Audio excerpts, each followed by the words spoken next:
Bona and I came to explain what Link Crew was and what we wanted to accomplish, not only with the class of 2021, but going forward. The first slide just explains what it is. It's a year-long program with 4 components: the high school orientation, the academic and social follow-ups, and then leader-initiated contacts. We truly focused on orientation for the first year. Myself, Mr. Henderson, Mr. Simpkins, and Mr. Flanagan went to a 3.5-day training in Connecticut to learn about what Link Crew was all about. And they really impressed upon us, year 1, please do the orientation right, because that will carry you through the year, and you'll have different other activities that will be present throughout the year. But that orientation is going to really bring your freshmen in and welcome them to your school. So we did that. We also feel that there's a lot of underlying tones that will continue to build as we build this program. Obviously pertaining to school safety, anti-bullying, mentorship programs, and then some underlying goals are to increase our attendance rates, decrease our discipline referrals, and improve academic performance. It's January 3rd. We really are gaining our baseline, and we will continue and we will track our data on this on a yearly basis. And kind of going back to the overall point of this, we realize that the freshman class will be different each year, but we want to really look to find some structure and balance to how we see things with each freshman class.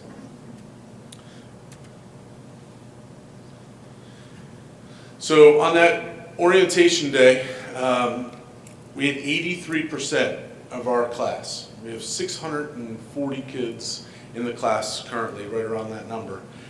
We had 530 students here. For a non-school day, for a Friday in August, I'm not going to lie, I was completely shocked at our number. I was also very proud of our number. I spent, from the day that we got back in April, a true blitz of communication to parents through different newsletters, emails, Twitter messages, all that kind of stuff, to get our families to buy in that this was going to be a great day at Pennridge High School. And to have 83%, I think we were ecstatic. In communicating that with my group of colleagues that were at our training, we far succeeded everyone that was there. That was a first-year program. So it made us very proud. We've done some surveys with our students just to get some idea of what they're thinking.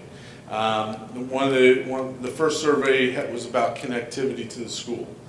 7 out of 10 students in September, early October, felt that they were already connected into the school in some way, with hundreds of different reasons why. With either the homecoming events of the week in October, with their sporting events, with different activities and clubs that they had gotten involved in when we had our club sign-ups in September. They were very happy to be part of something more than just school. And that's something that I think we as a staff here at the building, we firmly believe in. One thing that we did ask was, how is your personal effort in connecting to your school or community? So we wanted to see, is it something that we're doing or is it something that they're doing? And so 6.8 out of 10 said it was their doing. So, we're a little bit more with the average about connections. We want to continue to grow that. And we've tried to feed that to the freshmen. I think my ongoing conversations with kids in the building and my ongoing newsletters that I send on a monthly basis to families to reiterate this is an important thing in what we do is a positive here. Kids are saying, the highlights of the year so far, being on the Powder Puff team and beating the juniors. Yes, the freshmen came out and beat the juniors. We had some choir members that sang the national anthem at the homecoming football game. A lot have said they've met a ton of new friends. We do a fall class picnic, so each of the classes During their lunch period, the freshmen go out one day. So we have 3 groups of freshmen that go out and they have a class picnic.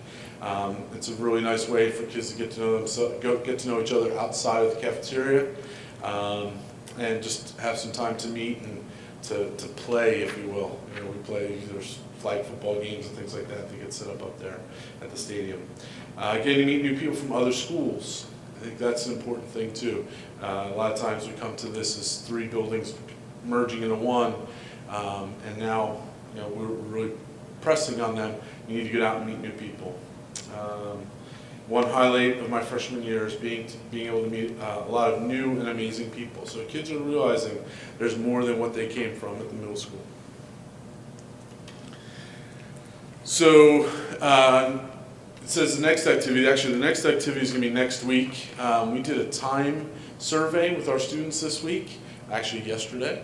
We had a 4-question survey that about 90% of our freshmen, I would assume some were absent yesterday, but about 90%, about what they know about midterms, how are they going to study, things like that. So our link leaders are going to go into homerooms next Wednesday, I believe, the 10th. And they're going to meet in their groups with about 8 students to 2 link leaders. And they're going to talk about, you know, filling the jar. Do you put the big stones in first, or do you put the sand in first? And how do you make time for all of the different activities that you're involved in? And that'll segue into what we're going to be offering during our midterm afternoons to freshmen is cocoa and crayon. So we're going to have hot chocolate set up, stations set up in the library, and we're going to invite not only the freshmen but the link leaders to come in. And the link leaders are going to be there to help set up study groups. Oh, you have Mrs. Deisher for biology? So do you. It's a different period, but you're all studying for the same midterm. Why don't you guys go sit over here? I'll be over to go review some study techniques, things like that. And we did that with our link leaders yesterday. We practiced with them a couple of different strategies that they could use to work with the groups. So we're going to provide that in the afternoon on 2 of the afternoon half days. Obviously the 3rd half day, there's no testing after that. So our next steps for this coming spring is we've already talked to 2 teachers that were beyond our original 4. We expanded to a group of about 12 teachers and administrators. We have 2 that are definites that would like to go to the training. We've budgeted for that for this year, so we're going to at least have 2. We're still waiting for answers on the other 2 to go up to Connecticut in late March to go to the training. So that'll expand from 4 that have been trained now to 8, and that'll help in the support of the process. Even with 4 people being trained, it was a big task working a lot this summer. And talking to some people that I went to the training with that were a singular person doing it for their entire incoming freshman class, it was a daunting challenge. Our goals for next year, we've found our flaw. When you reflect on things, oftentimes you find a flaw. And the flaw for us was that we didn't make our original groups based off of their homerooms. We did it based off of an alpha list from A to Z. And we realized, no, we need to do it by a homeroom list. That way we can break our link leaders up so that we know which link leaders are going to go to those homerooms for the entire year. We've had a little bit of inconsistency with that in our visits to the classrooms. But I think it's also our process with our link leaders of how we're going to continue to train them. And then we really want to get into more of a mentorship leader program for our link leaders. So creating more of a leadership environment inside of the link leaders, the juniors and seniors, and then build some leaders coming up out of the freshman class beyond the student council aspect so that they can be leaders when they're juniors and seniors as link group leaders. And then the last thing is we think this is going to roll once we start getting the momentum of the cycle here, and that it's going to really develop into almost an advisory program. So we're going to have more consistency with our activity schedules so that we can work with our freshmen on a regular basis so that we can really develop, again, the mentorship and the leadership. We try to keep it at 10 freshmen for, it's actually every 2 link crew members. We don't want to have a link crew member on their own, so we have substitutes that will be here with us next Wednesday, and we'll find the students that are absent. Again, it promotes student leadership. And the training, it is costly. I'm going to say this, I'm going to say it publicly. It was the best professional development that I've ever been to. When you're there from Sunday night through Wednesday afternoon, and you don't look at a laptop and you leave your phone in your hotel room after the first night, because your attention is 100% there. It was truly worth it as a professional development experience. I think it's helped me personally as an administrator to work through conflict with students, to know some better questions to ask when there's things going on in that student's life. And to me, it's made a really profound impact on me as an educational leader in this building, and a guidance counselor and 2 classroom teachers who have also found that as a positive. So we want to continue to have people get involved, because it definitely is going to make this place better. So, questions? Mr. Hagan, could you mention a little bit about the number of students that applied to be mentors, and then those that actually were able to use? Did you have more than you needed, or because I know that's sometimes a competitive process? Yeah, so we had, when we introduced this to the teachers, we asked the teachers to make a recommendation of students. And the teachers gave us 495 names. We invited all 495 of those students to the auditorium for a brief, and I literally mean about a 7-minute meeting. We did the link crew high fives, and they're walking in, the music was blasting, and the kids had no idea why they were there. Some kids are looking around thinking, what am I being invited to this for? So we gave about a 7-minute presentation. Again, no PowerPoint, verbal. It was very pep rally-ish. And we handed them all a handout when they left and an application. And we had about 175, 180 students apply. And we knew that number was much larger than what we needed, but year one, we did not want to turn anyone away. And there was actually some that, in retrospect, may not have been the best kids, but we put a little TLC into them and worked with them on the side. Prior to that training, the day of the orientation, our leaders had already gone through a 2-day training of learning how to run their groups, how to run all the activities that we were going to be doing throughout the course of the orientation. And there was a couple that we had to pull aside and kind of pep them up a little bit. That process now, we know exactly how many we need for how many students there will be in the freshman class next year. And so when we start this process over in late March, to get the teachers to invite or recommend, and then the applications process again, I think we're going to find our perfect number and go from there. But it was, we didn't want to turn kids away. It was something that it was valuable for us to experience with more of the kids that we needed.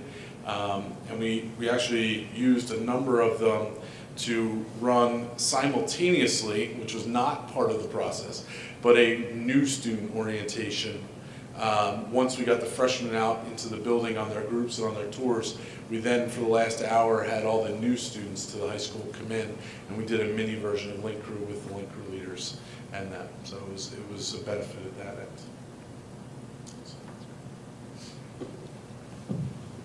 So the only students that can apply will be ones that are recommended by the teachers? It's actually, no, let me clarify that. So, no, the teacher recommendations are what gives us that initial list. And then we ran a brief clip on the Daily Ramble. Again, a short thing. We're looking to do this. If you think you want to be involved in this, there are applications in the guidance office. So we did have a number of students that applied that were not initially invited. And we had those 2 lists, you know, and we felt, yep, let's get everybody involved. And so there are 11th and 12th graders who are leaders. Are the students who are in 11th grade this year, are they automatically, no, they need to reapply? They need to reapply, and we're going to have a specific number, and we're going to see what their attendance was like at the events that we ran. We keep attendance at every event. We're going to make sure that they're keeping up their end of the academic bargain. And we also, on the application, it talks about how many things are involved in, and we don't want to overextend kids. And we had some students that said, after the orientation, I'm going to pull back a little bit because I feel like I'm overextended. So now I think we have a model of how we want to move forward with that. And then for the 10th graders, so the 10th graders this year will be have they been exposed to it at all?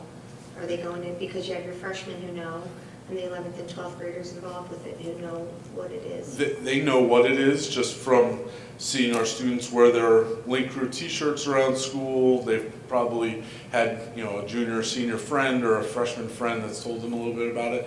But no, when they come to that orientation after we get those names, then they'll be immersed in it if that's what they want to be. And my last question is the price for the training, is that more than it was for? No, I think it's exactly Is the it same the because same? I used It's PowerPoint per to build person? it, yeah. Okay. It's lodging, food, and then the 3.5 days. Yeah. Thank you. Sure. I just wanted to say, I wanted to thank Mr. Hagan, the other staff members who went to the training, and certainly Ms. DeBona for her support of this. All the research shows that one of the times that's very tough for students is when they transition between levels, and this program is really helping them to build that community, and I'm confident that it's going to help us with less students with mental health issues. So Scott and the others, thank you for going above and beyond, and I've seen it in action. It's really something. Thank you. Controlled chaos that day. Mm-hmm. I just wanted to echo what Dr. Radigan said. I've been involved with this initiative from the beginning, and you have my full support expanding this and moving forward. So great job with everything and getting this off the ground, you too. Thank you. Is there any other comments? Thank you. It sounds like a fun, worthwhile program. Oh, it's fun. Thanks. Okay, and the next item is the 2018-19 district calendar. So Dr. Price, if you want to. Anybody like a hard copy in front of them? Is everybody able to see it on the computer in front of you? Anybody want one to write on?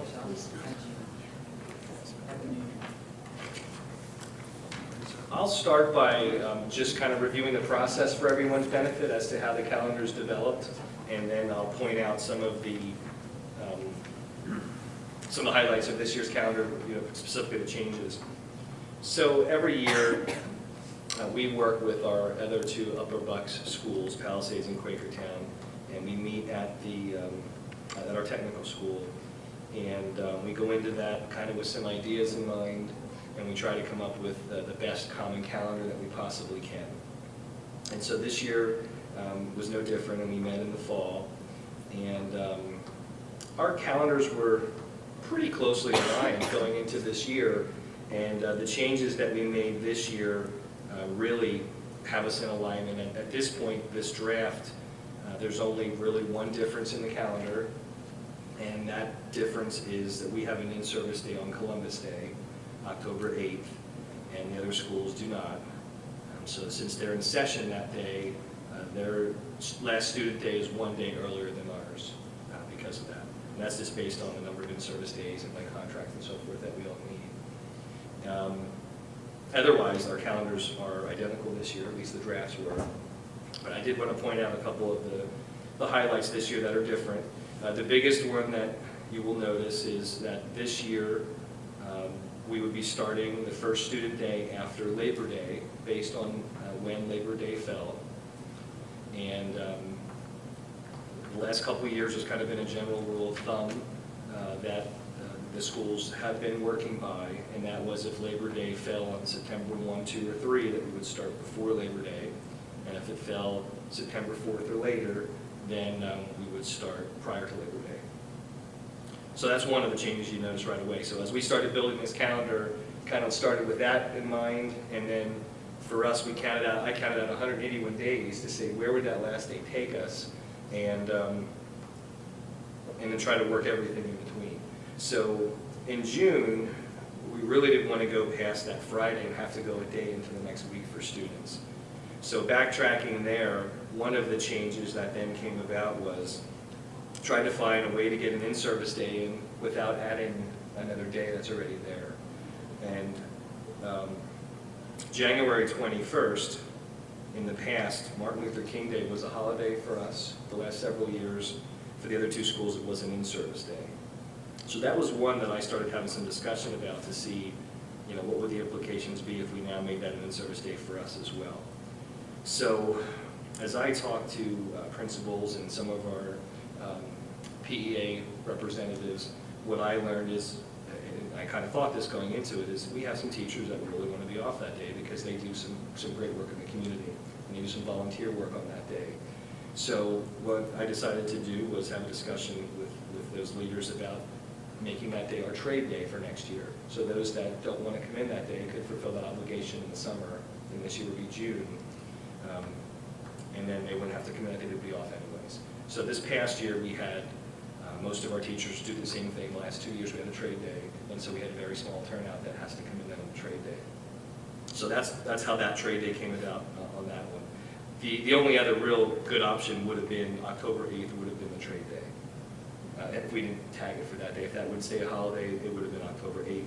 This past year, excuse me, this past year, it was the Friday before Labor Day. But based on the way Labor Day falls, we can't choose that, so that was out anyways. And then the other change is President's Day weekend, all three schools, districts, had received concerns the last several years about the Friday before President's Day being an in-service day and not being able to plan to do anything that weekend and not knowing if it's going to be a snow day or not. So we moved, again, to be in alignment. We had a holiday at Pennridge the Thursday before Easter break, before spring break. And the other two schools had that an in-service day. So changing ours to an in-service allows all three of us to move to all of us to have a holiday now that Friday before President's Day. And then our in-service that would have been on that day is now that Tuesday. Still a snow makeup day, but now that 4 days is sacred in this scenario, and there's still 4 days for the spring break that would not be touched for makeups. So that's the big highlights. We're still at 181 student days in this scenario, and 193 staff days.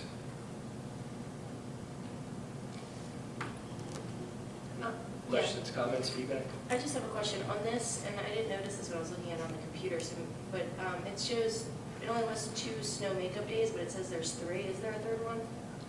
So, and someone else pointed that out to me. I'm going to change that to 2. The thought of having a 3 there was, last year when we went to 181 days, we decided that we would not make up that first snow day.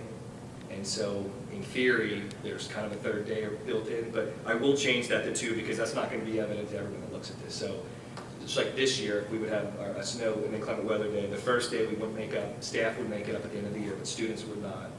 And then, in this version, then the second time we would lose a day would really be snow makeup day number 1 on here. But I'll change that to a 2. Yes, that's the only thing I want to change, but I didn't want to do it since it was already posted. But that'll make more sense to people. Thank you.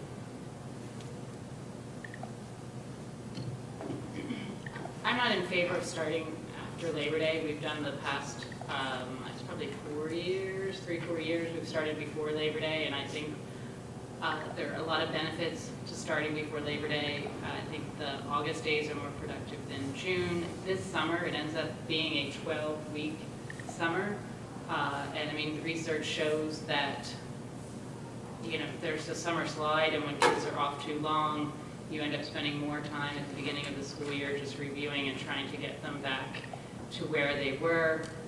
Sports still start August 13th, So which would mean that our athletes would be coming 3 weeks before school starts, and for football and marching band, they'd be coming 4 weeks before school starts. And the first games can be scheduled on August 31st, so which means a lot of our students who are playing sports are going to be already involved in having games before school even starts. I think switching the start date between these, I think once you got people used to starting before Labor Day, I think it's good to just keep it that way. And as a teacher and a parent, I think that it's, I can see the benefits of starting, before Labor Day. People get their routines set up, they can do their review, and then right when you come back from after Labor Day weekend, it starts in full force. It gives people a chance to kind of get, acclimated back to school and then get going. So I'm not in favor of starting after Labor Day, after we've been starting before Labor Day the last few years. The other thing I noticed is that it has the last student day as early dismissal when we haven't made a decision about this year, so I think it should be listed as a full day until the board makes a decision about if we're going to have early dismissal or not, because one of the reasons that we had a full day is because we've reduced the number of student days the last couple of years from 184 down to 181. So, and one of the things that we were told was that we'll have a full day the last day. So I don't agree with that until we make a decision about this year. And then just one other comment, Dr. Price, you were saying that, in April we have a 4-day spring break, but really, it's 2 days of a holiday because, and then the weekend. But, so they're my comments.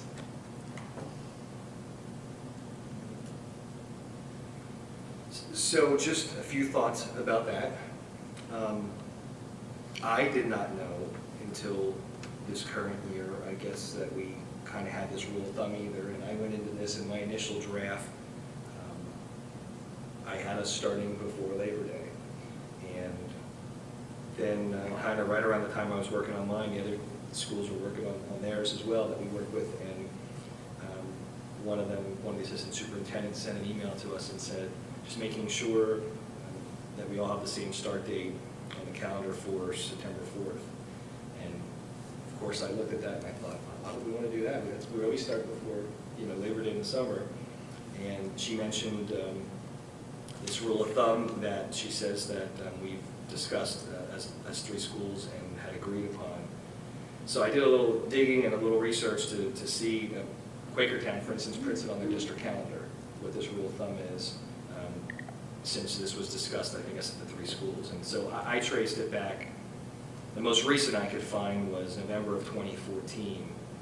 It's in the minutes from an activities meeting, and it says that board members agreed that it followed, let me go back another sentence. It was shared that the 3 school districts who share the vocational technical school have reviewed the practice of the start date and the projected start date. They say what it's going to be for that year. Board members agreed that it followed the progression of when school should start based on the calendar date of Labor Day. So it kind of reinforced for me what they had told me. I know that was something that was kind of in practice. And as I talked to a couple people, they said, yeah, that indeed is what they had expected. So I didn't think much of them doing the same thing as the other 2 schools with that. The other thing is, it would be hard to change this unless at least 2 of the 3 schools do it. Because the VOTEC cannot be in session, would not be in session for one of us because there's not enough teacher contract days at the vocational school to do that. So if they work those extra days in August, they would have to be done earlier in June, then they wouldn't be there for the other 2 schools that want to start after Labor Day. So if we want to consider this, and I hear all the positives and all the negatives, and I agree with many of them, and believe me, whichever way we go in the summer, Dr. Redding and I will get the calls that someone will want the alternative. They'll either want, whatever we pick, some will want the other one, and they have great reasons for it. And so this, I guess, when it was established, and other schools do this outside of Bucks County as well, believe it or not, it is a way to kind of to be fair to those that want it before and those that want it after. But if we were to consider doing this, I guess I would ask that we would, at least give a year's notice to the other schools to have time for everyone to have discussion and plan on it. But even then, if we get one other school to do that, we're going to kind of leave one school out in the dark. So really, it should kind of be all three of us that really work together on that.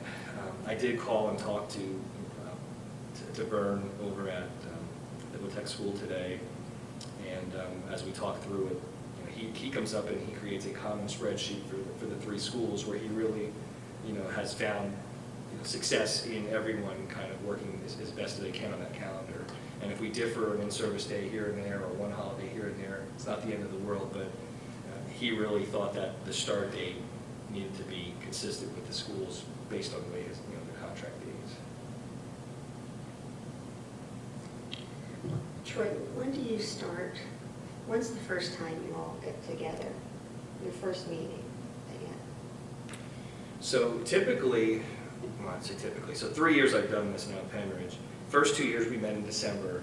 This year I moved it up earlier to November. So our first meeting was, I believe, November 15th. Well, our one and only meeting was November 15th. So that means by November 15th, I have to go in there at least with an idea of what our holidays and in-service days and so forth would look like. Just to begin creating a common calendar. And then everybody walks out of there, and now we have to start getting feedback on, because every year someone kind of proposes something that you weren't really expecting. And this year was kind of like that Friday before President's Day.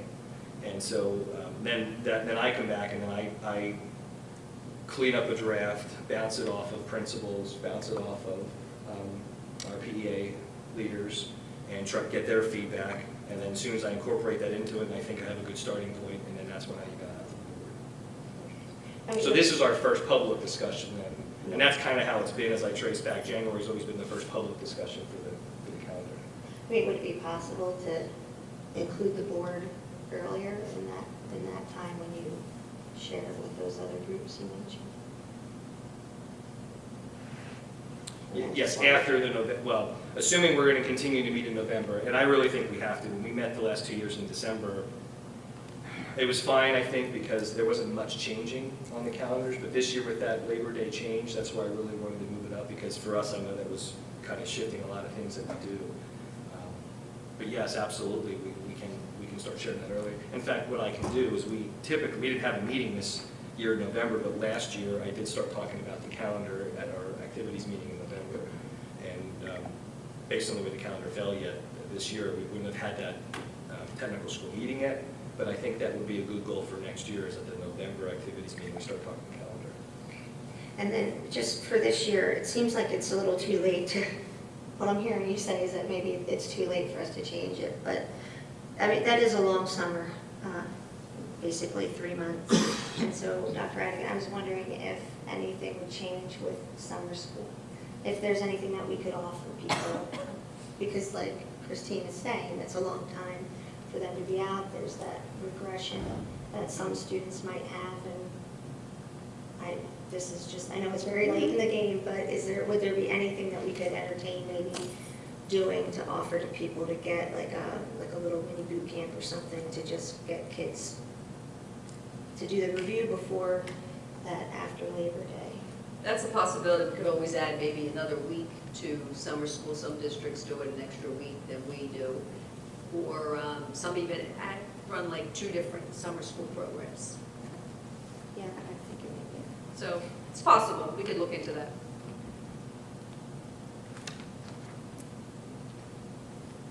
Or even if it's not just for the students invited to summer school, something that's open to everyone, with a special invitation to the ones who were invited to summer school. Sure. As far as that half day that Christine had mentioned for the end of the year,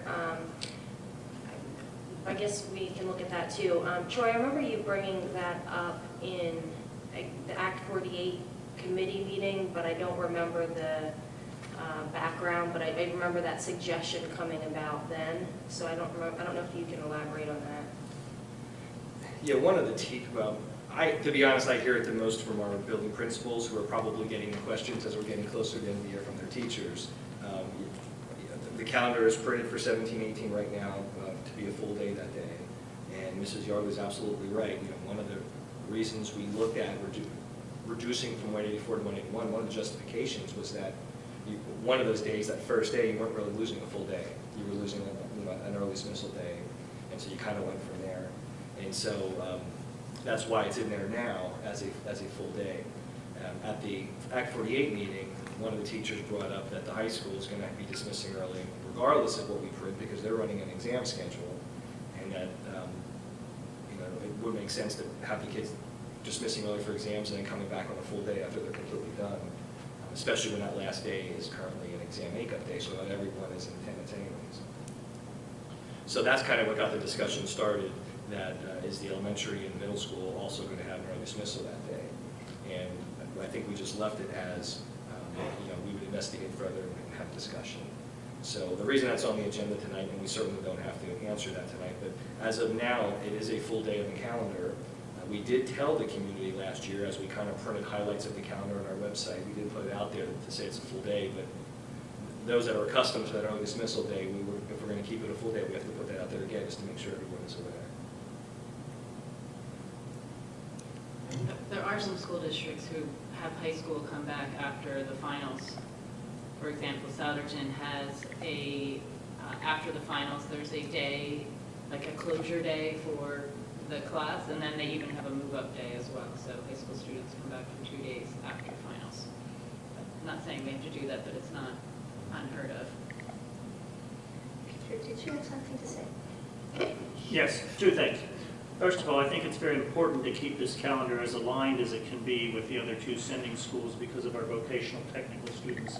They represent only about 300 of our high school students, 15% more or less, but they also have the most constrained calendar or schedule of any of the students. So to make it more difficult for them to meet the full extent of their requirements, I think is not a good thing. The other thing is the presumption here is, of course, that the contract will either be settled with the same sort of terms and conditions as it currently has, or that we're carrying through without a contract into 2018.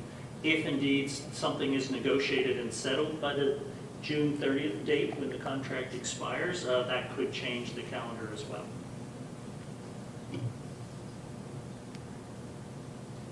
Anyone else have any other comments? So is this last day going to be a full day until, I guess that's the next item on the agenda, but I think it should be consistent.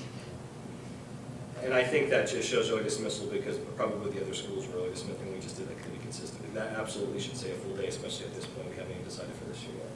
So the two changes I'm hearing is the 14th, we have to list a full day, and then we'll change the 3 snow makeup days to a 2 with the yellow. Is that everything at this point? Yes.